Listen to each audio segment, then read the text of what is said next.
মামুন ভাই 250 টাকা এই মাছ। হাই হাই এই কেজি থেকে আমাদের মামুন ভাই। হ্যাঁ আবার কি যায় 250 টাকা কেজি। কতগুলো হইব? এটা তো কাতল মাছটাই সবচেয়ে বড় মাছ, তাই না? হ্যাঁ, কাতল মাছই সবচেয়ে বড় মাছ। আর কি কি মাছ আছে? এখানে বুয়াল আছে, কালী মাছ আছে, পাবদা আছে, ফলি আছে, চিংড়ি আছে। এ কোন জায়গার মাছ এটা? ভৈরবের মাছ। ভাই একটা মাছ নষ্ট হইলে টিয়া বিরক্ত। তাই তোর এই বলটা তো একটু মনে হয় একটু নরম নরম ঠিক। নরম হলে মাছ ফালাই দিয়ে যাবো, একদম তরতাজা মাছ। তোমরা তো এর আগে মামুন ভাই কিনতে নিছিল। আমি কিনি আর কেটা কিনি। আছে ভাই, জারজি আছে।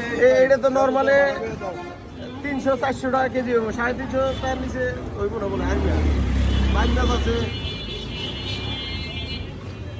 লাইট হয়ে গেলে ভাই রে এরাই বলনি 300 করে বুঝা 250 টাকা কেজি। জানি হইলো বুঝছো ফলাফলা ঠিক আছে তো? বাট পারি দিতে রে কোদিন ব্যবসা করুন ওই যে ওই পারে একজন আছে, ওই পারে তোমাকে আমি এই পারে এর আগে এক টিভি আইছিলাম না, তখন দেখছি ওই পারে ব্যস্ত আছে।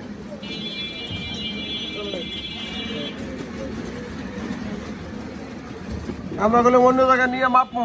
সমস্যা না, আমি আর আবার দশ হাজার যাবো। আচ্ছা ঠিক আছে, মাপ দাও। কারো জিরো না। মাপ দিয়ে পরে আমার টিয়া দিও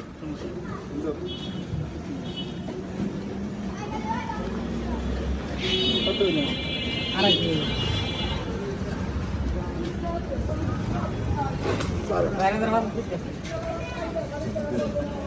4,760 কেজি, 14 কেজি 266 টাকা। আর 16 কেজি